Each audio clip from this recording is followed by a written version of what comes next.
Heil og sæl kæru hlustendur og verið velkomin í hlaðvarpið með lífið í lúkunum. Hjá mér í dag er hún doktor Erla Björnsdóttir, sálfræðingur og stofnandi Betri svefns og ég er svakalega spennt fyrir þessu umræðuefni, pínulítið svefnörd sjálf, en það er svo margt sem að mig langar að vita meira og mig langar bara að byrja því að bjóða þig velkomna. Takk. Og spyrja hver er Erla? Já, þeirra stórst spurt. Erla er bara 40 ára húsmóðir í Vesturbænum, 4 barna móðir og já, með svefn sem bæði áhugamál og atvinnu. Það er eitthvað sem er svolítið skemmtilegt að vinna við það að hjálpa fólki að sofa. Mér finnst líka mjög mikilvægt að sofa sjálf og gott að sofa og hef alltaf svona passað upp á minn svefn, þannig að þetta er svona eitthvað sem hefur alltaf fylgt mér gegnum tíðina. Okay. Og svona gaman að ég skildi einhvern veginn enda hér, því það var ekkert endilega planið því ég byrjaði sálfræði. Ég ætlaði að gera eitthvað allt annað en svo koma alls konar tilvílanir í lífinu og allt í einu var ég farin að rannsaka svefn og það er bara mjög viðeigandi. Ég þekki að líka þetta á eigin skinni að missa svefn, eigandi 4 börn og ganga með þau og vera með lítil börn og allt þetta. Flestir sem hafa verið þar þekkja það því fylgja gjarnan andvöku nætur. Þannig að ég á alveg þannig tímabil líka, þannig ég veit líka hvað það er að missa svefn og hversu mikil áhrif það getur haft. Akkurat. En hvað var það sem leiddi þig á þessa braut eftir sálfræðina? Sko, ég ætlaði alltaf fyrst að fara í rétta sálfræði. Tók starfsnám mitt í fangelsinu og fannst það mjög spennandi. En ég hafði líka mikinn áhuga á heilsu og heilsusálfræði og endaði á því að gera meistaraverkefni mitt tengsl þunglindis og offitu. Og þegar ég fór svona að kafa betur í þessi tengsl þá sá ég að þarna var ein breyta sem að skipti mjög miklu máli í þessu samhengi og það var kæfisvefn. Og mér fannst það svo áhugavert og ég vissi ekkert mikið kæfisvefn. Pabbi minn er lungnalæknir og hefur mikið unni með kæfisvefn, þannig ég fór svona að ræða þetta við hann og hvað er að gerast í fólki þegar það er með kæfisvefn og áttaði mig á því að fólk var þá ekki fánina hvíld úr svefninum, vaknaði bara þau þreytt í staðan fyrir að vera endurnært og það fannst mér að gefa svo miklu auga leið að þá þetta myndi líða illa og það myndi auka líkur á þunglindi. Og þá fór ég bara svona einhvern veginn að spá í svefnin og fannst þetta allt svo rosalega spennandi og á þeim tíma voru mjög fáir sálfræðingar sem voru að einblína á svefn. Og mér fannst þetta að vera svona óplæður akur, mikið af tækifærum sem þarna lægi og ég ætlaði alltaf í doktorsnám og svefnin er svo spennandi viðfangsefni fyrir vísindamann til að rannsaka. Þetta er svolítið eins og hafið. Það er svo lítið sem við vitum í raun og veru þetta ástand, þetta er svo mystist. Við vitum margt en það er enn fleiri spurningum ósvarað og það er alltaf skemmtilegt þegar maður er að gera rannsóknir og svo þetta tengist svefn inn á flest andleg veikindi. Við erum að glíma við kvíða eða depurð eða áföll eða annað þá hefur það mjög gjarnan áhrif á svefnin.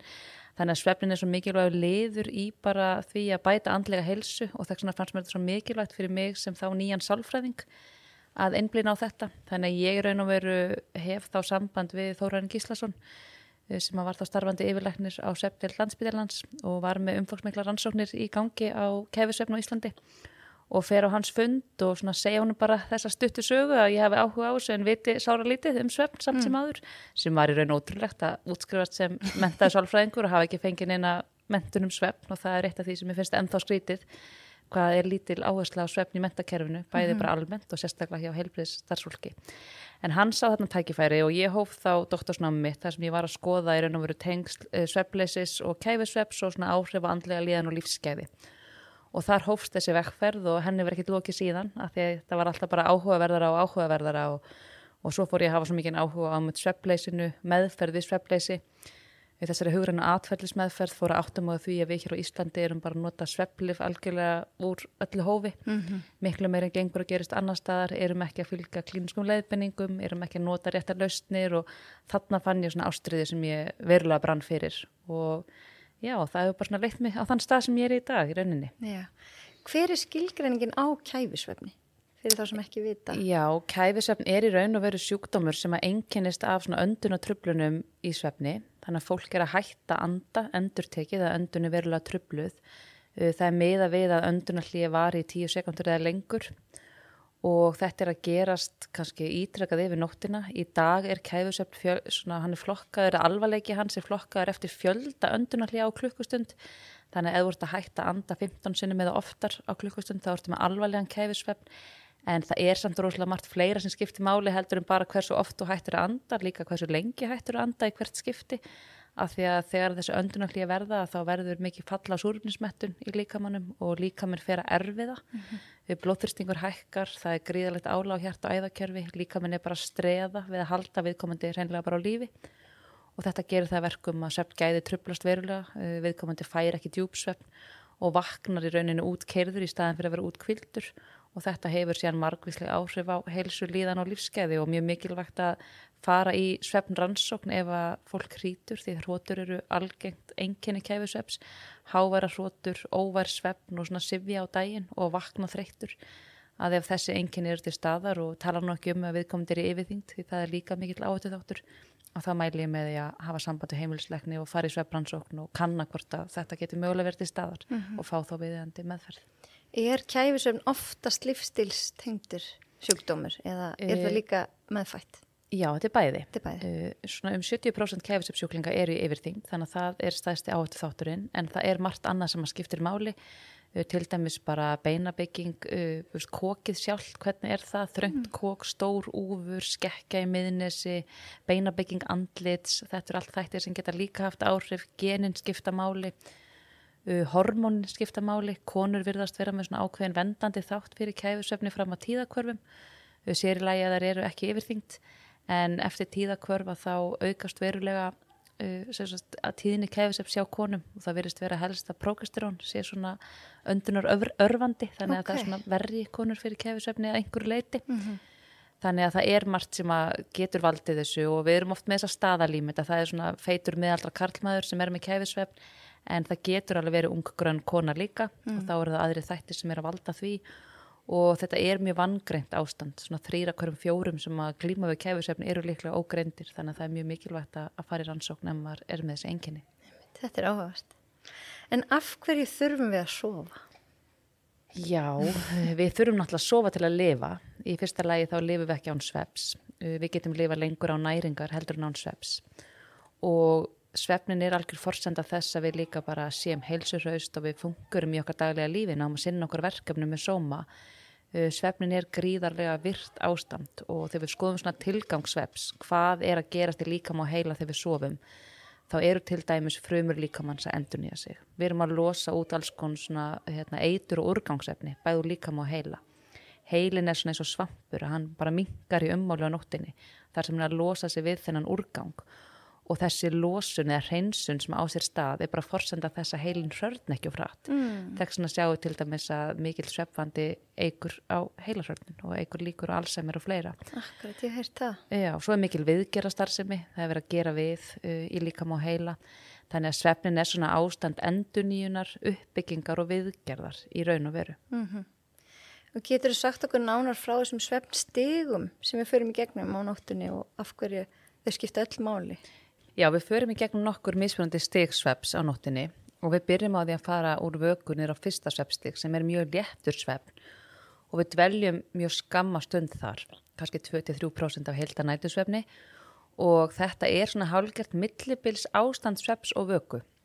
Það alveg einhver meðvitundi staðar ennþá á fyrsta svefnstigi. Þarna í raun og veru bara líkami og sál að ná svona algjöru ró. Við erum að ná svona ró í taugakerfið og það má líka þessu bara við djúpt slökunar ástand. Fólk sem að stundar djúpslökun og nær góðri slökun bara degi til, það sýnir sömu heilavirkni og við erum að sýna á fyrsta svefnstigi.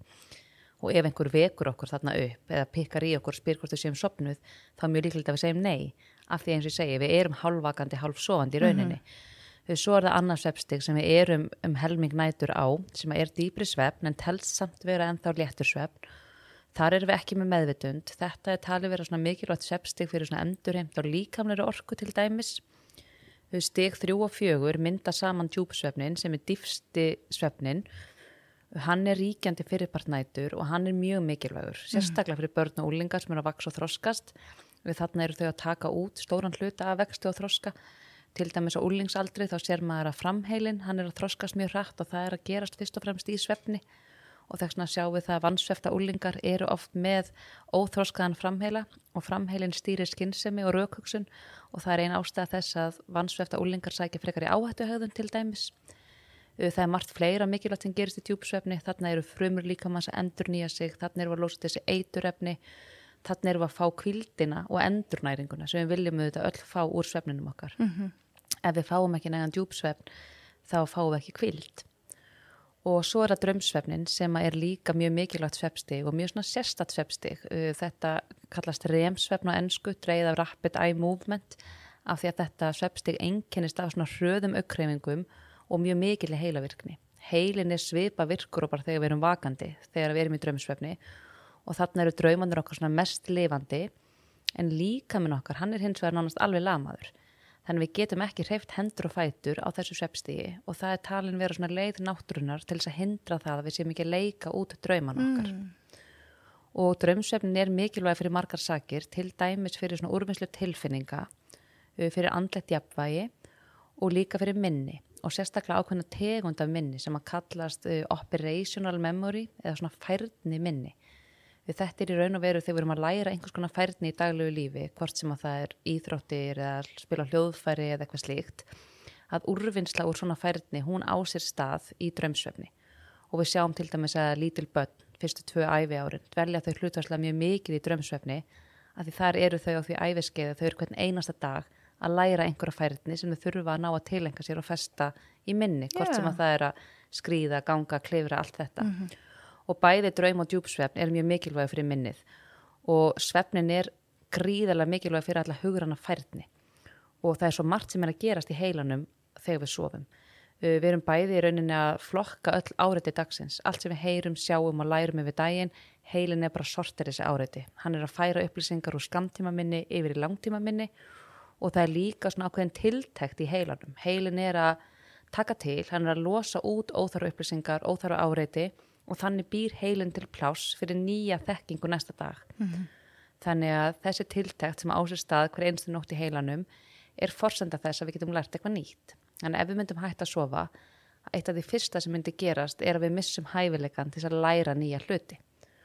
Og þess vegna það þannig að þegar við erum undir miklu svona hugrænu álagi í lífinu, mikið að gera í vinnunni hjá okkur eða við erum í prófum í skólanum eða eitthvað slíkt, að þá svefnin algjört lykilatriði á þannig tímabilum. Ekkert bara nóttina fyrir próf, heldur bara yfir þannig tímabil. Og ég man það bara mjög vel sjálfa þegar ég var í framhaldsskóla. Það var það oft svona lenskan að við tókum svona all-nighter fyrir próf. Við lærðum bara alla nóttina og svo mættum maður bara beint í prófið og héldum maður væri svo rosalega flottur á því og vel undirbúinn. En þetta mjög vitlaus hugmyndafræði. Af því að þarna nær úrvinnslan ekki eiga sér stað.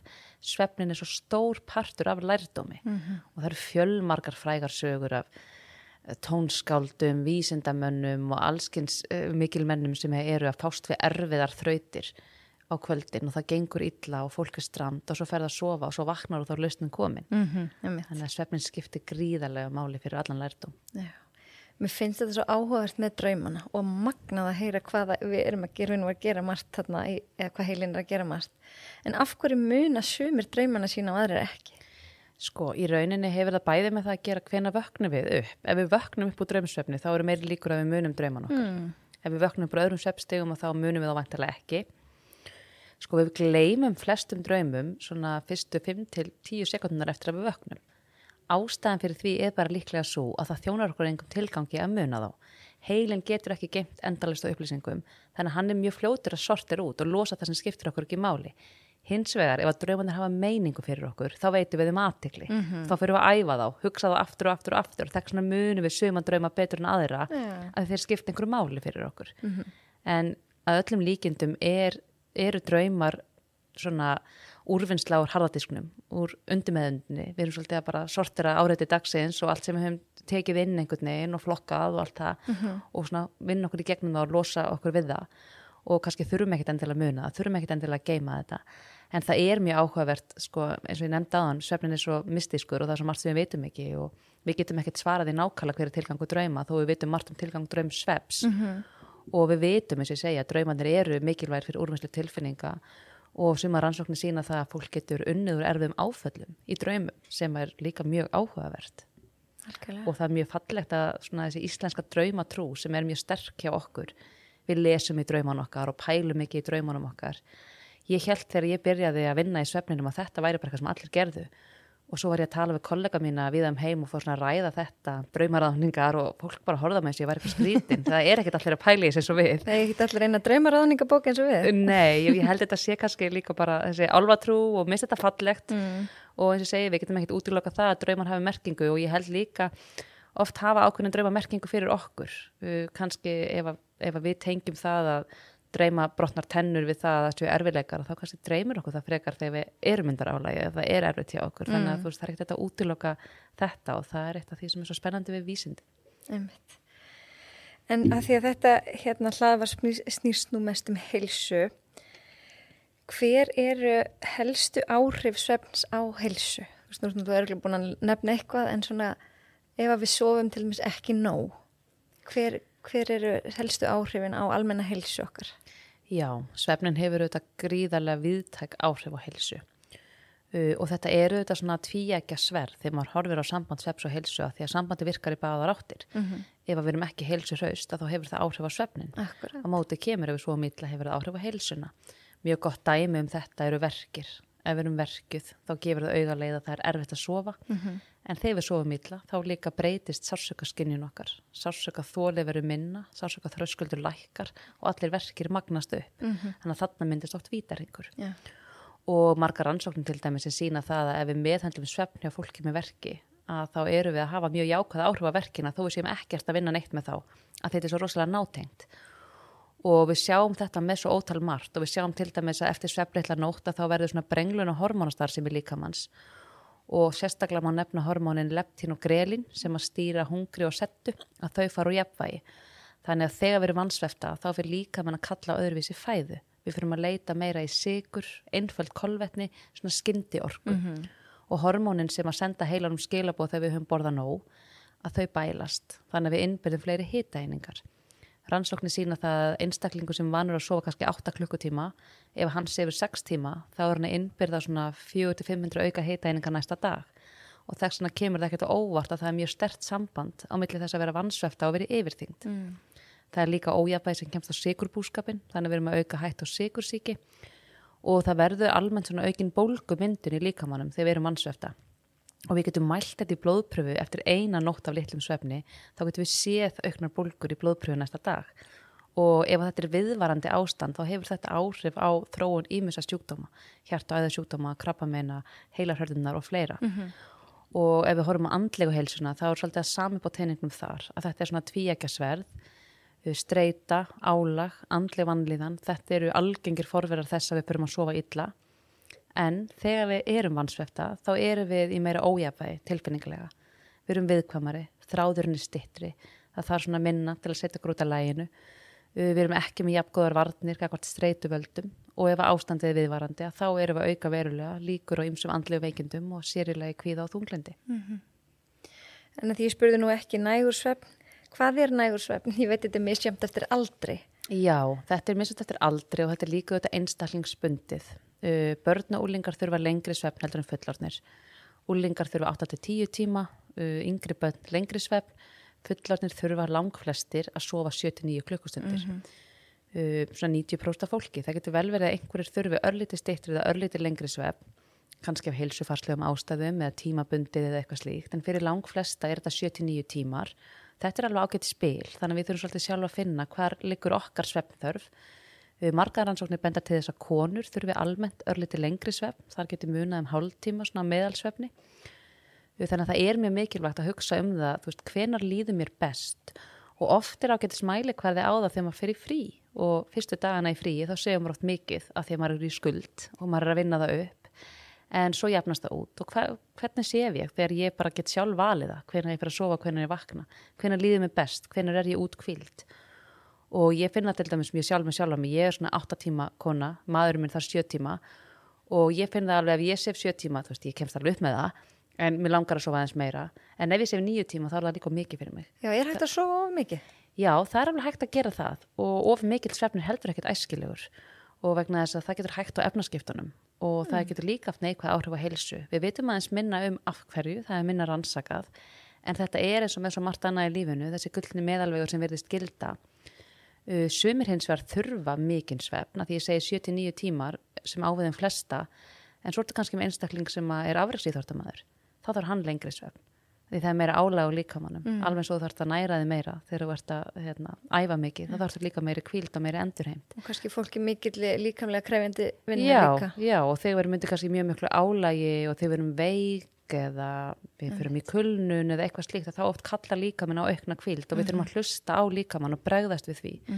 En það er óbúslega mikilvægt að hugsa það, þú veist, hvenær líður mér best, hvernig líður mér þegar ég vakna á morgnana, hver er minn svona besti svefntími, af því að svo erum við heldur ekkert öll með nákvæmlega eins líkamsklukku. Sumum hentar betur að sofna snemma og vakna snemma meðan aðrir eru nátthrafnar og vilja vaka fram eftir og sofa eins lengur á morgnana og það er líka eitt sem getur verið vandamál, sko.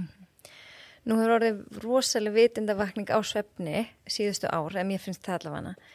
En mér finnst samt yngri kynslóðin, sem eru kannski unglingar í dag, mér finnst svo erfitt að ná til þeirra. Nú er ég kennari í framhaldsskóla og ég á sjálf 2 unglinga og hjúkrunarfræðingurinn hérna í skólanum, hún er búin að vera að hitta alla nýnema og tala um svefn, sem er svo frábært. Og hún gerði svona áformlega könnun, þau fengu öll að svara hvað þau bara nafnlaust, hvað þau sváfu margar klukkstundir að meðaltali og 5-6 klukkutíma var það sem kom lang flestir. Það er svakalegt. Mér finnst það svo svakalegt og ég tek þetta svo nærri mér að því að mér er svo mikilvægt að hugsa um heilsu. Hvað getum við gert? Já, þetta er bara mjög góð spurning og það eru þetta rosalega áhugjefni að sko hlutfall ungs fólk sem sefur og lítið er að hækka mjög mikið og það hefur verið gerað síðust 10 árin, við horfum bara á það og í framhaldsskóla þetta er stór meirhluti sem að sefur og lítið og það er ekki í lagi og ég held náttúrulega númer 1, 2 og 3 við þurfum að auka fræðslu og forvarnir. Af hverju er fræðslu svefn ekki hluti af námskrá? Við förum í heimilisfræði, við förum í íþróttir strax í 1. bekk. Við lærum um næringu, við lærum um hreyfingu. Það er sárari til fræðslu svefn. Og þegar við erum að ræða um svefn með úlingana, þá skiptir líka svo miklu máli að ræða um afleiðingar sem að snerta þau. Eru þau að stunda íþróttir? Fara þangað. Þetta verður áhrif á árangunum þar. Áttaðu sig á því. Eru þau að glíma við kvíða? Áttaðu sig á því að þarna er beint samband. Eru þau að glíma við depurð? Er námsárangurinn ekki eins góður og þau myndu vilja. Þú veist, hvaða þættir skipta þau máli og tengja það. Ekki kannski það að þetta eykur líkur og sykursýki með aldrinum, þú veist, þeim er alveg saman það. Að það er svolítið að ná þeim, þú veist, það sem þau eru. Og bara, þú veist, félagslíf og allt þetta hefur áhrif á svo ótrúlega margt og rannsóknir sýna það að úlingar og ungmenni sem að sofa nóg, þú veist, þau eru hamingjusamari, þau eru heilsuhraustari, þeim gengur betur í námi, þeim gengur betur í íþróttum, þau eru betur sett félagslega. Þannig að ávinningurinn er svo svakalega mikill. Og svo þetta er ég líka mjög fylgjandi því að við svona sníðum aðeins samfélagi betur að unga fólkin okkar. Við vitum það að þetta er ekki bara sér Íslands vandamál að úlingar sofa lítið, þetta er eitthvað sem er vandamál um allan heim. Ástæðinni meðal annars líffræðileg. Við vitum það að líkamsklukka úlinga, hún senkar. Þau byrja að setna framlega melatónín á kvöldin sem gera það verkum og þau verða náttúrulegir nátthrafnar. Þeim hentar betur að sofna þeim setna og vakna þeim setna. Ég myndi þess vegna vilja sjá að þau byrjuðu skóladaginn sinn setna. Við gerðum mjög merkilega rannsóknir í Reykjavík hérna í fyrra þar sem var eitt skóli, Vogaskóli, sem senkaði skólabyrjun hjá úlingum 8. til 10. bekk 40 mínútur, frá 8:30 til 9:10.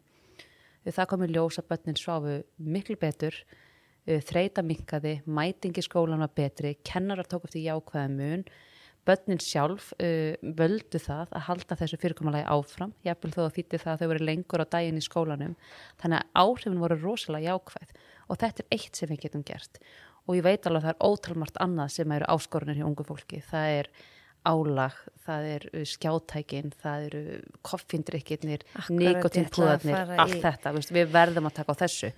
Það er lykilatriði og þar kemur fræðslan og forvarnirnir. En svo erum við með samfélagsramman og það getur líka gert breytingar og aðlaganir til að hjálpa unga fólkin okkar. Ég náttúrulega er svo meðvituð um heilsu að ég tek svo mikið eftir í það, þegar ég er kannski hérna á leiðin í vinnuna, þá mæti maður ungmennunum kannski að leiðin í skólan eða bara þegar þeir eru að fara í hádegismat og ég tek svo eftir hvað eru með í höndunum og þetta er yðurlega orkudrykkir eða blátt svona Powerade, er það kannski orkudrykkur líka og eitthvað svona með, þú veist, litarefnum og sætuefnum og alls konar efnum og kannski matur sem er ekki, ég myndi ekki kalla mat. Nei, þetta er náttúrulega eitt stórt vandamál og númer 1, 2 og 3 þetta er, þú veist, hvernig getum við skert aðgengi að þessu og verið með betri reglur. Margir þessum orkudrykkjum eru bannaðir innan 18 ára en það mjög auðvelt að nálgast á samt sem áður. Stundum þetta jafnvel til sölu inn í skólanum sem að mér finnst algjörlega fráleitt og ætti ekki að vera. Við þurfum líka þarna að fræða. Hver eru áhrif koffíns á líkamann? Akkurat. Þetta örvandi efni, þetta lengi líkamannum, þetta trufla svefngæðin, alveg saman þó þú sofir, þú fær minni djúpsvefn og þetta ekki bara það, heldur hefur þetta áhrif líka bara taugakerfið. Þetta örvandi fyrir taugakerfið, þannig að það meiri hjartsláttar óregla, það meiri kvíði, þannig ef þau eru að glíma við það sem að því miður eru algengt líka í ungu fólki að þau líði ekki nógu vel, og þá ígir þetta þau einkenni upp. Og við vitum það til dæmis að háþrýstingur að greinast oftar og oftar í ungu fólki í dag, meðal annars tengt neyslu orkudrykkja. Okay. Og því miður eru ofmörg dæmi það að unglingar og ungt fólk og jafnvel hafna hann á bráðamóttöku í hjartsláttar óreglu út af ómikilli koffínneyslu. Oft eru kannski unglingarnir líka léttari minni, þola minna koffín, átta sig ekkert endilega á því hvað er mikið magn í þessum drykkjum, þetta eru sætir og svalandi drykkir, það er auðvelt að þambita, kannski annað heldur en kaffið. Og svo finnst mér markasetningin oft bara rosalega óábyrg. Þar erum við með fyrirmyndir ungs fólks, við erum með áhrifavalda, jafnvel afreks íþróttafólk og fleiri sem eru að auglýsa þessa drykki. Þannig að ungt fólk tengir þetta við eftirsóknarverða eiginleika. Árangur, heilsu, hreisti, fegurð. Auðvitað sækja þau í þetta og markasetningin er að virka fullkomlega. Neyslan hefur aukist mörg 100% og neysla ungmenn á Íslandi og orkudrykkjum með því mesta sem þekkist í Evrópu. Við getum ekki verið stolt af því og við verðum að bregðast við þessu og þarna þarf að koma, eins og segi, fræðsla og forvarnir, takmarkanir og svo sjálfsögðu, þú veist, við fullorðna fólki þurfum síðan alltaf í öllu að vera fyrirmynd af því að mín kynslá líka, þú veist, konur 30, 40, 50 ára, þær eru mjög margar líka þambandi þessa drykki og þetta skiptir máli. Þú veist, ég til dæmis sjálfur með 3 unglinga á mínu heimili og 1 barn og þetta er lykilatriði. Þú veist, hvernig get ég sett gott fordæmi? Ég get ekki verið að banna þeim eitthvað ef ég er sjálfa að gera það. Þannig að við þurfum líka svolítið að taka til hjá okkur sjálfum. Og líka, mér finnst svo mikilvægt að kenna úlingum að bera ábyrgð á sinni eigin heilsu. Og þau átta sig kannski ekki á því hvað þau eru með í höndunum. Nei, það er nefnilega málið. Og það er svo mikilvægt að setja þetta í rétt samhengi.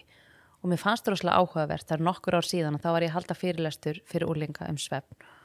Og þá voru 2 strákar sem að rétt upp hönd og voru að segja já, þú veist, við skiljum alveg hvort að segja og allt það og orkudrykkinn sé ekki góður og svona, en það, þú veist, einu sinni þá vorum við ekki að drekka orkudrykki og þá komum við í skólan og vorum alltaf ógeðslega þreyttir og vorum bara að sofna fram á borðið. Núna bara fáum við okkur nokkó, sofum lítið, fáum okkur nokkó, mætum í skólan og ekkert mál, við getum bara fylgst með. Og þá er ég að reyna að útskýra fyrir þeim hvað er í raun og vera hættulegt að þau eru farin að ganga á svona gerviorku. Og vegna þess að þegar þú sefur lítið og þú verður óbáslega þreyttur, þá er líkaminn að senda þér mjög mikilvæg skilaboð. Það er ástæða fyrir þú þreyttur. Líkaminn er að segja, hei, halló, þú þarft að sofa meira, þú ert að ganga á mínar byrðir, þú verður að hvíla þig meira, því þess vegna kemur þreytan. En nú ertu ennþá að ganga á byrðirnar og þú ert að sofa svona lítið, en þú heyrir ekki skilaboðin sem líkaminn er að reyna að segja þér. Og það er orðið mjög skaðlegt. Þannig að það er svo mikilvægt að setja þetta í þetta samhengi. Algjörlega. Ég spyr alla að þessu, hvað er heilsa fyrir þér?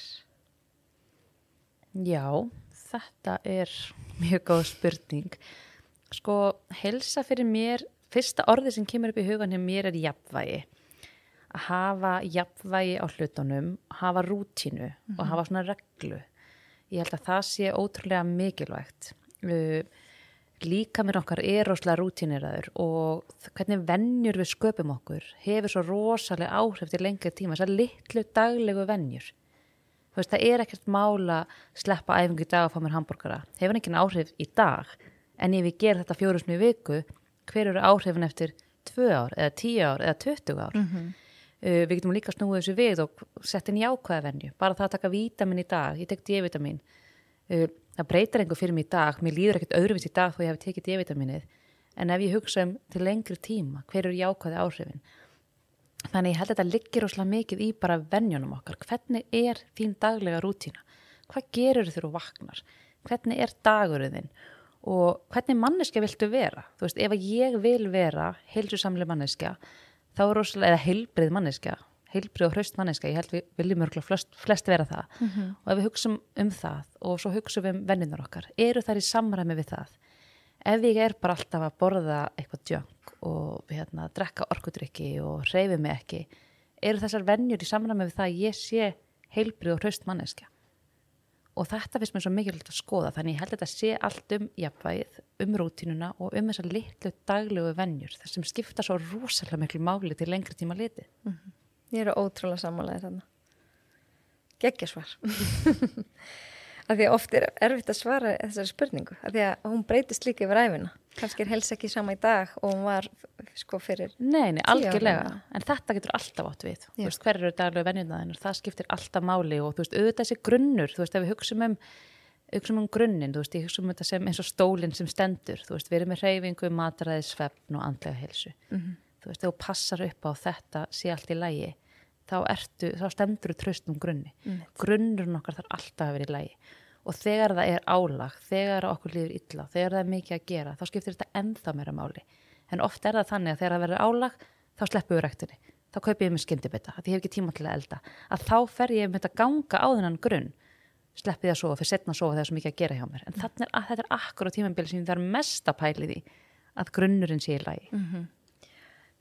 Ég spurði einn hóp daginn, ég með einn áfanga sem heitir lífstíl og heilsa og við erum svona að ræða alls konar, þú veist, heilsutengt og hvernig við getum haft áhrif á okkar heilsu og prófum reynda líka alls konar íþróttir. En þá var ég að tala heilsuna og þá voru margir sem þau áttu að setja sér eitthvað markmið og það voru rosa margir sem vildu auka svefn. Þannig að þeim, að því við erum aftur komin í ungmennin, þeim langar alveg flestum að bæta þetta. Já, það er ekki spurning og ég er mjög mikið að fara í skóla og halda fyrirlestra fyrir úlinga og ungmenni og það er ótrúlega gaman að tala við þau svefn af því að þau hafa áhuga á þessu, þau verða líka vör við umræðina í samfélaginu, þess að vitundavakningu sem er á sér stað og þau eru mörg hver rosalega þreytt og finna alveg fyrir því að þau myndu vilja sofa meira en þau áttast ekkit endilega á því hversu mikil áhrif þeirra daglegu venjur orkudrykkirnir, skjátíminn, óreglulegu svefntíminn, allt þetta, hversu mikil áhrif það er í raun og veru að hafa. Þannig ég held alveg að tækifæri til þess að ná til þeirra séu mjög mikil, af því þau eru alveg með eyrun opin. Já, algjörlega. Og eins og þú sagðir á hann, þá er þetta ekki bara ungmenn, þetta því miður, eru við kannski eldri kynslóðnar sem erum fyrirmyndirnar.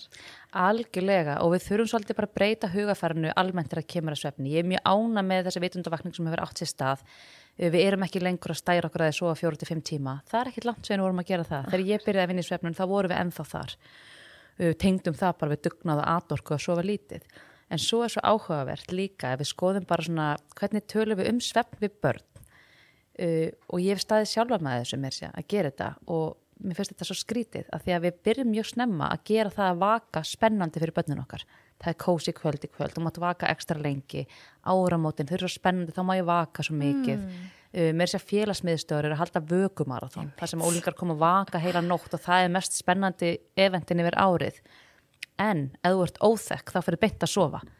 Þannig við notum alltaf einu svefnin sem einhvers konar refsingu og þannig eru að gera svefnin að einhverju neikvæði og leiðinlegu. Og mjög mörgum börnum finnst leiðilegt að sofa.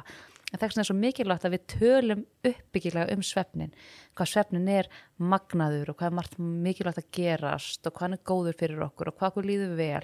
Þú veist, ég held bara þessu umræða á endanum mun hafa rosalega mikil áhrif ef við tölum jákvætt og uppbyggilega þetta. Þú veist að tala bara að það væri talendugnaður að sofa lítið.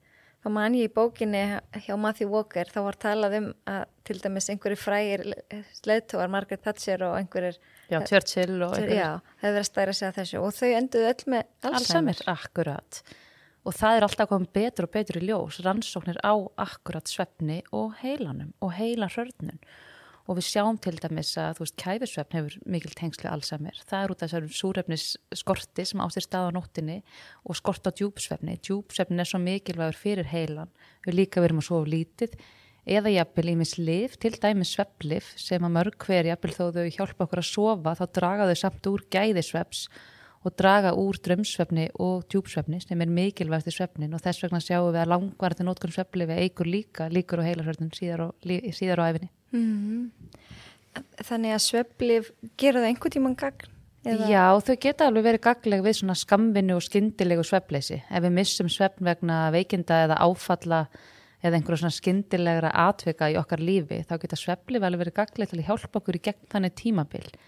En samkvæmt klíniskum leiðbeiningum þá eigum við ekki að nota svefnlyf lengur 4 vikur samfellt. Okay. Eftir 4 vikur þá fara áhrifin að vera skaðleg og því miður þá erum við að nota allt og mikið af svefnlyfjum hérna á Íslandi og við erum að nota þau oft svo rangt. Fólk er að nota þau mjög lengi í einu, marga mánuði, jafnvel mörg ár, stundum áratugi og við erum líka ofta að nota svefnlyf við langvarandi svefnleysi. En þá er mikilvægt að fara frekar í hugræna atferlismeðferð að því að svefnlyfin þau auðvitað bara bæla niður einkenni vandans, þau eru ekki að uppræta vandan frá rótum og þegar að svefnleysi er langvarandi þá er mjög mikilvægt að koma með heildarna nálgun og skoða lífstílstengda þætti, atferli, hugsanir og fleira sem að viðhalda þessum vítahring sem fólk er statt í og kenna fólki leiðir til að öðlast betri svefn til lengri tíma og það er svo meðferð sem að bara Alþjóða heilbrigðisstofnunin og klíniskar leiðbeiningar mæla með sem fyrstu lausn en svo meðferð er ekki aðgengileg í hinu opinbera kerfi eins og inn á heilsugæslunni þangað sem flestir leita með svefnleysi og það eru auðvitað vandamál og kannski eina ástæða þess að við notum svona mikið af svefnlyfjum. Þetta er að búið til svefnseðla í staðan fyrir hreyfiseðla, eða svona, þú veist. Já, ekki spurning sko og við erum núna að fara í mjög spennandi verkefni með heilsugæslunni að reyna að innleiða vefmeðferðina okkar hjá Betri svefni. Við erum með svona meðferðinu okkar vef þar sem fólk getur farið í svona rafræna meðferð. Við syngt henni bara hvar sem það býr á landinu, bara heima úr stofu. Þar sem það að fara í gegnum 6 vikna hugræna atferlismeðferð með stuðningi frá sérfræðingum okkar. Og það er mjög hentug lausn, ódýr og aðgengileg og við erum að reyna að innleiða það inn á heilsugæslu til að koma þá í staðinn fyrir svefnlyfin og bara vonandi mun það gefa góða raun að því við verðum að bregðast við þessu miklu notkun sem til staðar og kannski sérstaklega við horfum líka á börn og unglinga, þar hefur svefnlyfjanotkun aukist mörg 100% á 10 árum og það er líka auðvitað mjög mikið ágefni og við þurfum líka að standa okkur betur þar, bæði með fræðslu og forvarnir en líka með meðferð fyrir þá sem glíma við vanda.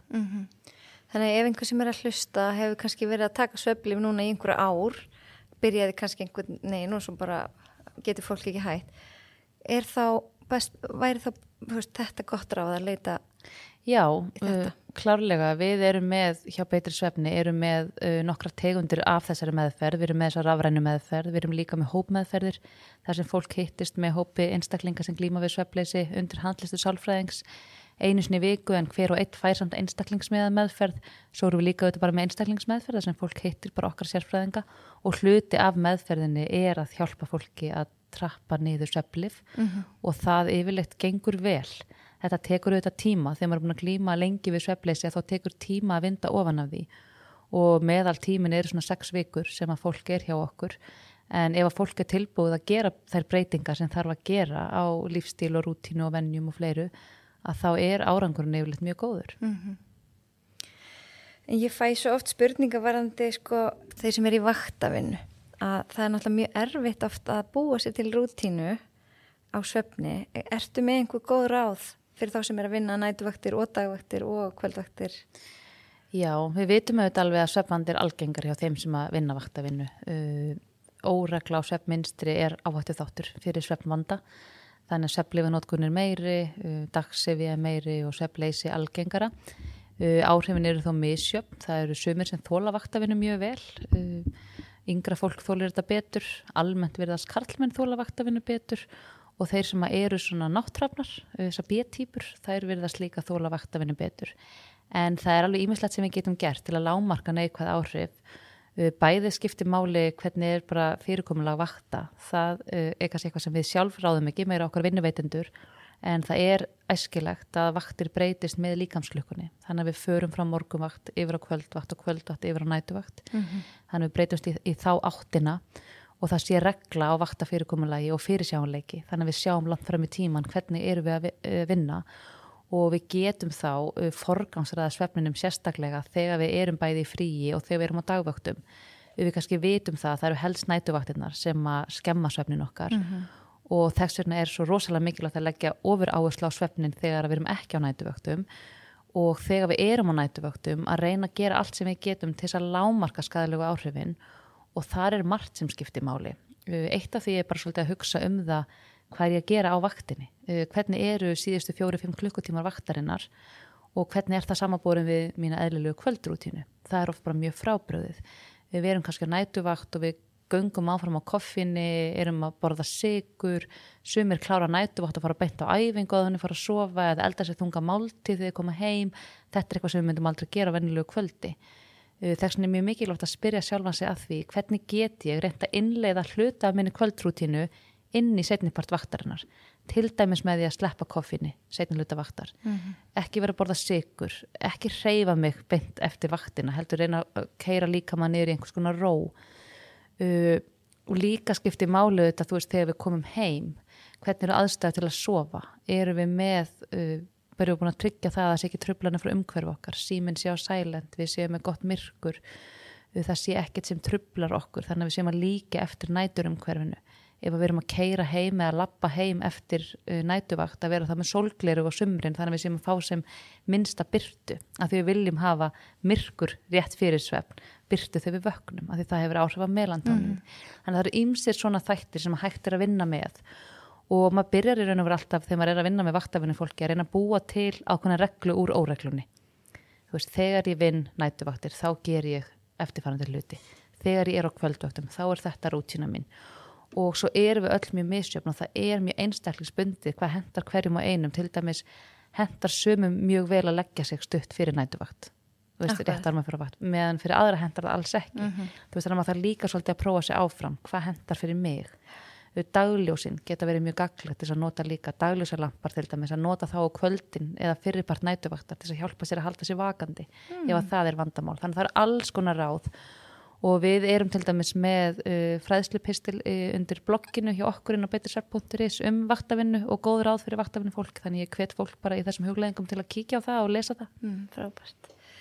Ég hef fundið þetta á einskinni, ég vann sem flugfreyja í nokkur ár og það var einmitt þessi óregla, það voru ekki reglulegar vaktir. Þú veist, maður var kannski að koma heim frá Ameríku, búin að vaka alla nóttina og svo svaf maður til, ég veit ekki, hálfdegis eða rúmlega það, fór svo bara svo venjulega, vaknaði bara venjulega daginn eftir kom krökkunum út, daginn þar eftir átti ég kannski að vakna 5 Einmitt. Til þess að fara í morgunflug. Þetta er það alversta sem við sjáum. Já, það var mjög algengt og þó ég hef elskað þetta starf, þá var þetta aðal ástæðan þess að ég hætti. Ég fann bara að þetta var að hafa svo ótrúlega mikið neikvæð áhrif á heilsuna mína almennt. Akkurat, og þetta er ekkert fyrir alla. Við þolum þetta ekkert öll.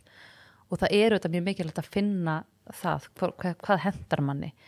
Og þú veist, sem betur fer að þá eru flest vaktafyrirtæki farin að hugsa betur þessa hluti og farin að pæla í þessu og við vitum að bæði flugfélögin og spítalinn og fleiri eru að skoða sín vaktakerfi og reyna að gera þetta sem manneskjulegast og sem best fyrir heilsu þeirra sem að sinna starfinu, en það skiptir máli, annars er bara meira hægt að við brennum út og fjarvistur aukast og veikindadagar og það er líka kostnaðarsamt fyrir fyrirtækin.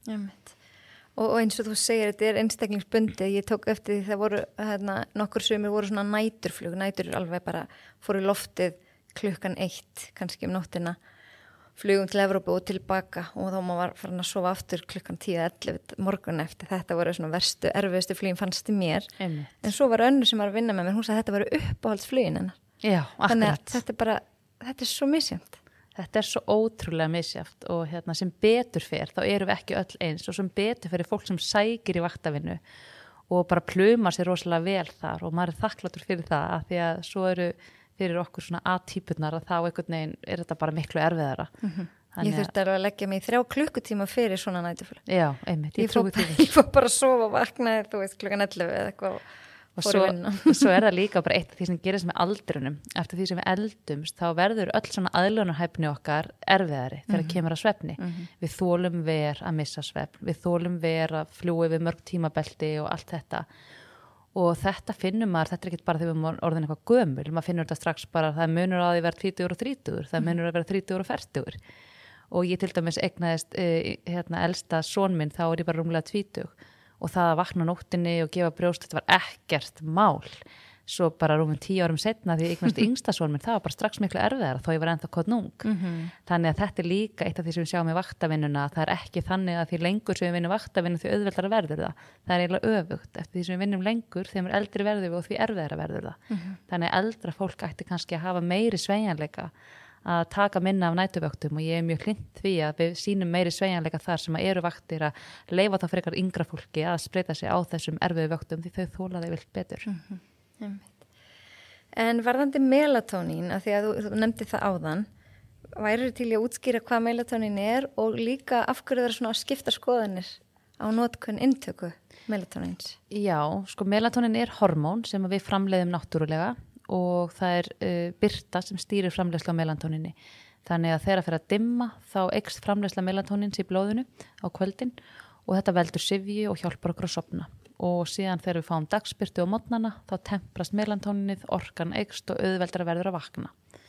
Það ekki bara dagsbirta sem stýrir þessu hormóni, því rauninni það öll birta í umhverfi okkar. Sérstaklega það svona blábirta og blábirta hlutfallslega mikil í dagsbirtu en líka til dæmis í skjábirtunni og það svona ein ástæða þess að við mælum ekki með skjánótkun sent á kvöldin. Það birtan frá tækjunum en líka bara örfunin og áreitið sem fylgir skjánótkun. Þannig virkar framleiðslan á melatóninni og þess vegna best fyrir okkur að hafa myrkur á kvöldin og birtu á morgnana. Það orðið mjög vinsælt að nota melatónin sem fæðubótaefni eða sem einhvers konar svefnmeðal og það skipta skoðunar á því. Bæði vegna þess að það bara mjög lítið rannsakað hver eru áhrif langtíma notkunar á melatóninni. Við eigum ekki langtíma rannsóknir á þessu. Við erum að nota þetta mjög mikið fyrir börn. Lyfið Sirkadín sem mikið skrifað út fyrir börn. Ef maður bara fylgiseðil þess lyfs að þá þetta lyf ætla fólki 55 ára og eldra. Að því að hjá eldra fólki þá dregur oft úr eigin framleiðslu á melatóninni og þá getur þurft að taka melatónin inn. Einnig hjá konum eftir breytingaskeið, þá minnkar oft magn melatónins, þá getur við þurft að nota melatónin. En hver eru áhrif þess að taka inn hormón á bara aðra hormónaframleiðslu í líkamanum? Við höfum séð vísbendingar úr dýrarannsóknum að þetta geti haft áhrif á aðra framleiðslu, til dæmis á kynhormón, sérstaklega á kvendýrum og þá á frjósemi. Þannig að nota melatónin að staðaldri fyrir ungt fólk, fyrir börn, stelpur sem eftir að fara barneignaraldur, það eitthvað sem við ættum að fara varlega í. Það alltaf best að fá náttúrulegan svefn. Að geta nota melatónin tímabundið ætti alveg að vera frekar saklaust, allavega höfum ekki rannsóknir sem sýna annað en sem komið að minnstakosti. En melatónin samt sem aður í rauninni ekki svefnlyf. Melatónin hefur rosalega lítil áhrif á gæði svefns eða eitthvað slíkt. Melatónin meira lyf sem að stillir af líkamsklukkun okkar. Þannig að til dæmis fyrir vaktafinu fólk, þá getur hjálpa til að taka melatónin eftir nætuvakt, til þess að líka eftir eðlilegri kvöldrútinu, hjálpa mann að sofna. Ef maður að fljúga mörg tímabelti, ég til dæmis hef sjálf nota melatónin ef ég að fara til Ameríku eða Asíu og ég að vinna og ég þarf að mæta daginn eftir til að geta unnið og þarf að ná að sofna. Þá kannski nota ég melatónin fyrstu 2 dagana til að stilla líkamsklukkuna af, því það hugsað sem þannig lyf. Úlingar sem hafa snúið sólarhringnum við, að nota melatónin einhverja daga til að rétta taktin af getur verið gagnlegt. En að nota það staðaldri sem einhvers konar svefnlyf, við ættum að fara varlega í það og almennt, af því að þetta svo mikið notað eins og hjá börnum og svona. Það sem svo mikilvægt að hugsa ef að börn sofa illa eða fullorðnir, hver sem það sem sefur illa, af hverju sofum við illa? Hvað að valda því við getum ekki sofið? Það streita? Það álag? Það lífstílinn? Hvað það? Þurfum við ekki að gera einhverja breytingar? Þurfum við ekki að gera eitthvað til þess að bæta svefnin en ekki alltaf vera að leita einhverjum plásturum til þess að bæla einhver einkenni? Af því ef við ætlum að fá árangur til lengri tíma þá verðum við líka að ráðast í þá vinnu að breyta taktinum og breyta rútínunni og þessum lífstílstengdu þáttum. En ég veit að einstaklingar með ADHD eiga oft ofbóðslega erfitt með að sofna. Og ég þekki það bara ein reynslu að sonur minn, hann tekur alveg stundum melatónin, ég viðkenni það, en svona bara 1 milligram og það svo mikil munur á honum ef hann gleymir, ef hann tekur það ekki þá sé ég bara, þá hann bara upp í rúmi 2-3 tíma. Algjörlega. Og auðvitað getur við verið með einstaklingar sem að þurfa einhvers konar aðstoð, einstaklingar sem að eru með mikið ADHD, á einhverju rófinu eða eitthvað slíkt og virkilega þurfa einhverja aðstoð til þess að geta hjálpa sér að sofna. Það sem ég segi alltaf, byrjaði á því að taka til í öllum venjum og lífstílstengdum þáttum og allt það, ef það allt komið í lag, þú veist, það regla, rútína, skjánótkunin, sykurneyslan, koffínin, ef þetta búið að taka á þessu öllu og þetta samt ennþá erfitt, að þá þetta betra að taka inn einhvers konar lyf og sérstaklega náttúrulega lyf eins og melatónin og ná svefni heldur en það að vera svefnlaus. Og ég segi það alltaf líka með hinn svefnlyfin eins og Imovan og Stilnótt og svona sem eru að mínu mati svona frekar mikið eitur ef við notum til lengri tíma, það samt betra að taka lyf og sofa heldur en sofa ekki neitt ef að það eru valkostarnir sem við höfum. Og þannig sem ég segjum að það bara vera meðvitaður alla lyfjatöku. Þú veist, ég alveg örugglega búin að gera það sem ég get til þess að hjálpa viðkomandi að sofa án lyfja og þegar svo að því þetta líka oft kannski við fóldrarnir sem höfum kannski ekki tíma til að takast á við áskoranir eða það auðveldara að taka lyf heldur en hitt og og svo kannski virka lyfinni x tíma, svo myndum við þol, þurfum að stækka skammtana, þannig að þetta getur undið upp á sig. En ég veit það alveg að auðvitað eru einstaklingar sem þurfa á lyfjum að halda og ég alls ekki að halda því fram að allir geti sofið án lyfja, alls ekki. Nei, en ég hef alveg verið í innri baráttu við sjálfa mig, þú veist, sem móðir, þú veist, en svo sést þetta bara svo augljóslega. Auðvitað og maður þekkir sitt barn og sofnar miðnætti, þú veist, það er bara ekki hægt. Það er ekki hægt og ef þú sér það að honum líður betur og er ferskari og allt er betra þá, þú veist, held ég að það sé alveg klárlega betra að gefa honum melatonin sérstaklega eins og þú segir 1 milligram sem er mjög lítill skammtur. Og það er það sem skiptir líka mjög miklu máli. Hvað erum við að taka mikið af þessu? Af því að þú veist, það er mælt með 1-3 milligram ef við erum að hugsa í þessum tilgangi. En svo er fólk að kaupa þetta kannski í Ameríku og þar getur það keft 10 milligram. Já, ég hef mitt séð það, mann er blöskrað bara. Já, og það er bara hestaskammtar af melatonin sem henta okkur alls ekki, þannig að það skiptir líka máli og við séum þá að taka líka inn bara hreint melatonin, af því að sérstaklega við erum að kaupa þetta í Ameríku eða annars staðar þar sem þetta er ekki lyfseðilsskylt, að þá þetta er reynda komið þetta hérna heima bara þetta 1 milligram sem er ólyfseðilsskylt, en eins og í Ameríku þar sem úrvalið er svo gríðarlega mikið og það er ekkert eftirlit og það er svo oft önnur innihaldsefni líka og rannsóknir hafa sýnt að til dæmis þegar þú kaupir melatonin út í drugstore í Ameríku og þú rannsakar það á rannsóknarstofu til að skoða hvað er umverulega inn í þessum töflum, þá er það allt frá því að vera 4 upp í 400% af magninu sem stendur á dallinum sem umverulega er í töflunni. Og það finnst manni óhugnanlegt. Það veit ekki alveg hvað er ég að gefa barninu mínu eða hvað er ég að fá mér sjálf. Þannig að þú veist, það er allt annað að þú ert að fá þetta frá læknum eða þá ert bara að nota 1 milligram af einhverju sem þú veist það er hreint melatonin. Þannig er lyfjaeftirlitið í Bandaríkjunum bara ekkert að fylgjast með þessu? Eða Nei, þetta er ekki eftirlitsskylt. Akkurat, og þar er náttúrulega líka til bara ótrúlegt magn af einhverju svona NyQuil og öllu þessu með einhverju svona svefn. Já, algjörlega og svo er þetta náttúrulega bara svona gúmmíbangsar, þú veist melatonin gúmmíbangsar og það er náttúrulega komið því miður allt og mörg tilvik þar sem að börn hafa komist í og fengið eitranir og annað, bara, þú veist, þetta er bara eins og nammipóki. Þannig að við þurfum bara að fara varlega í lyfjanótkun. Hún getur að sjálfsögja að dreitta á sér í sumum tilvikum algjörlega en þetta er ekki bara lausnin fyrir alla. Eins og allir þurfa að taka D-vitamin, allir þurfa að taka melatonin. Það var svolítið mín tilfinning fyrir því að umræðan væri komin á sínum tíma. Einmitt. Nei, ég bara því að þessi umræða kom einhvern tímann upp og ég fór líka á ráðstefnuna hjá ykkur hérna í hvernig var hann í COVID? Nei, eftir COVID. Já, frestaðist endalaust. Og þá, veist, maður fær alls konar upplýsingar en þá fekk ég mitt svolítið bara svona og er ég léleg móðir að gefa barninu mínu melatonin. Þú veist, maður fær stundum svolítið þannig tilfinningu en svo veit maður sjálfur bara betur. Maður veit best sjálfur og það er alls ekki tilgangurinn þegar maður er að ræða þetta að koma inn einhverju samviskubiti og fólki og heldur ekki fólki sem er að nota svefnlyf af því að ég veit það bara að það að vera svefnlaus er ótrúlega erfitt og fólk gerir allt sem það getur til þess að finna lausnir og oft er það orðið örvæntingafullt og oft er bara svefnlyfin eina lausnin sem það hefur og þannig að þú veist það er alls ekki þannig að ég vilja að fólki líði illa eða fái samanskupið yfir því heldur sé meira það að maður bara svona hugsi það þú veist að þetta sé ekki einhver plástur yfir óheilbrigt mynstur sem er síðan að viðhalda einhverjum vanda þú veist þannig að maður þarf alltaf að hugsa það þú veist hver er lausnin til lengri tíma. Akkurat, þannig að passa bara engi skjána 2 tími fyrir svefn og reyna að hafa þú veist þessa ró og allt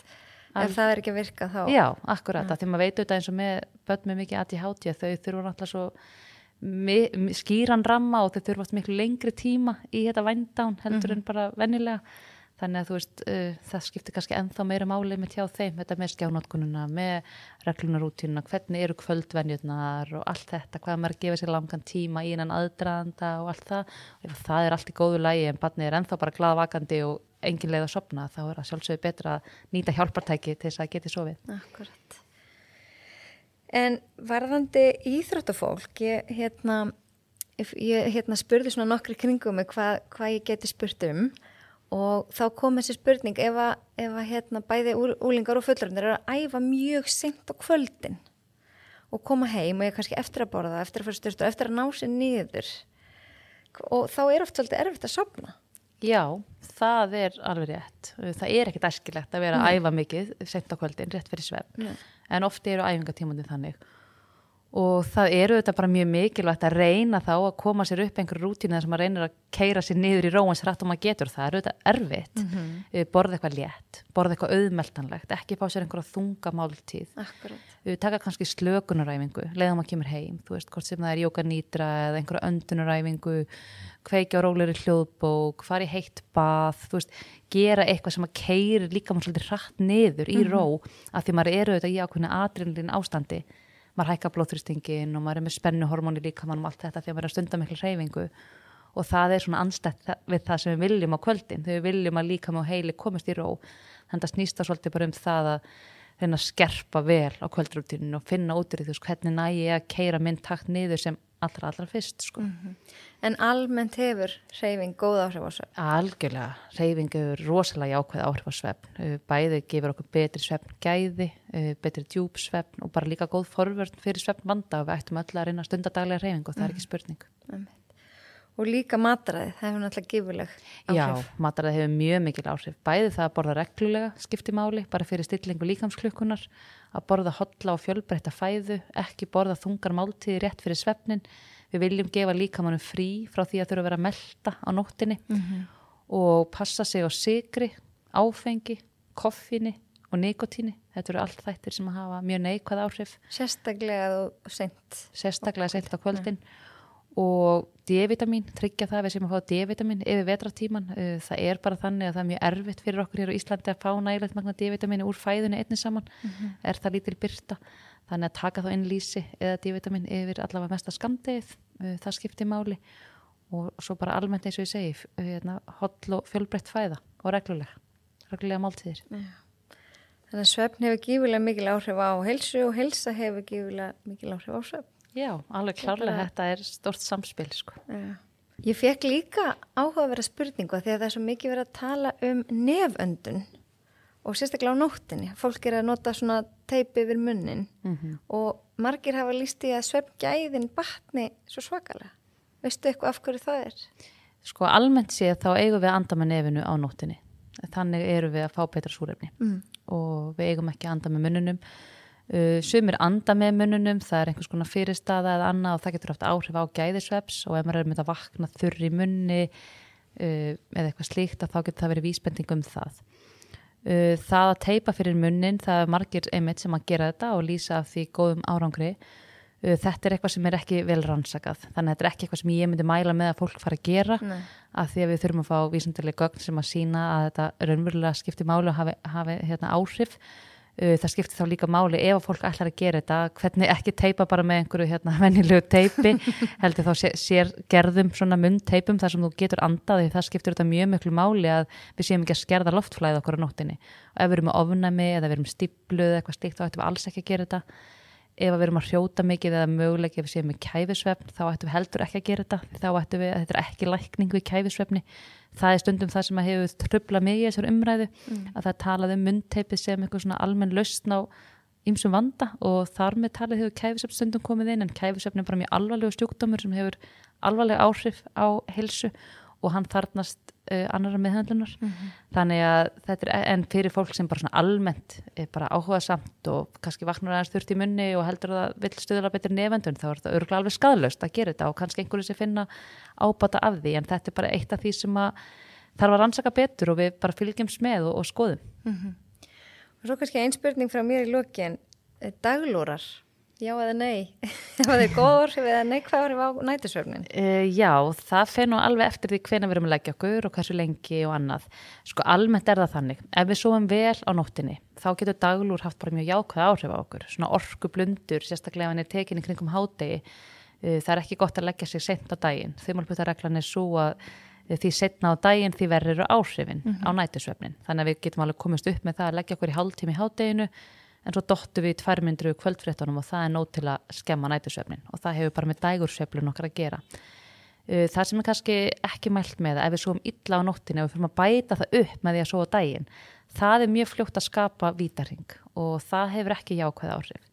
En svona fyrir okkur hinn eða þá sem að sofa bara ágætlega á nóttinni og hafa kost á því að taka stutt að kríu í hádeginu, þá getur það bara verið mjög jákvætt, haft góð áhrif á minni og afköst og með þessar rannsóknir sem sýna að það hafi góð heilsufarslega áhrif líka að taka stuttan lúr í hádeginu, en það kannski ekki allir sem að hafa aðstæður til þess, en það er alveg í auknu mæli, sérstaklega bara út í heimi, þar sem fyrirtæki eru farin að vera með aðstöðu fyrir starfsfólk, þar sem maður getur komist í smá hvíld eða svona aðeins bara lokað augunum og náða að hlaða batteríin, og ég held að það sé bara af hennu góða.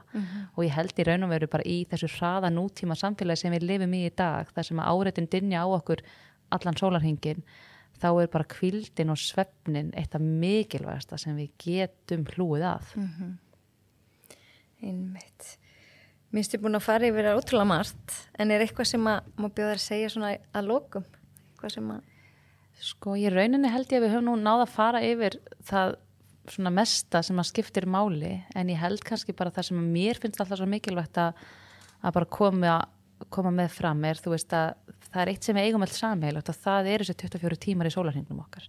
Og við þurfum öll að sofa okkar nætursvefn, 7-9 tíma fyrir okkur flest sem erum fullorðin, bara til þess að vera heilsuhraust, til þess að okkur líði vel, við séum í jafnvægi, við náum að sinna okkar verkefnum. Og mjög margir eru bara rosalega uppteknir, með mjög marga bolta á lofti, eru kannski að sinna mjög krefjandi starfi, eru með stórt heimili, eru að mæti líkamsrækt, sinna fjölskyldu, vinum, áhugamálum, þetta er allt þættir sem taka tíma, en ekki klípa svefninum til að sinna þessu öllu, af því það mun koma einhvers staðar í bakið á okkur. Við borgum alltaf skattin einhvers staðar ef við erum að svindla á svefninum, og það virkar ekki þannig að við getum bara sofið rosalega lítið í einhver tíma og svo bara borgum við skuldina setna þegar við höfum tækifæri til. Við þurfum að tryggja það við séum að fá góðan svefn heilt yfir, og ávinningurinn er svo mikill og þetta er svo margvíslega jákvæða áhrif. Við erum hamingjusamari, við erum langlífari, við erum heilsuhraustari, við erum skemmtilegri, við erum produktívari. Allt þetta, ég menna þetta eru eiginleikar sem ég held við viljum öll hafa, og ef við getum tekið pillu sem myndi gefa okkur þetta, þá værum við öll til í að taka hana. Og við höfum raun og veru öll aðganga þessu töfra lifi, það er bara í gegnum svefnin okkar. Já. Við þurfum bara að gera svefn cool. Algjörlega, það er mjög cool að sofa.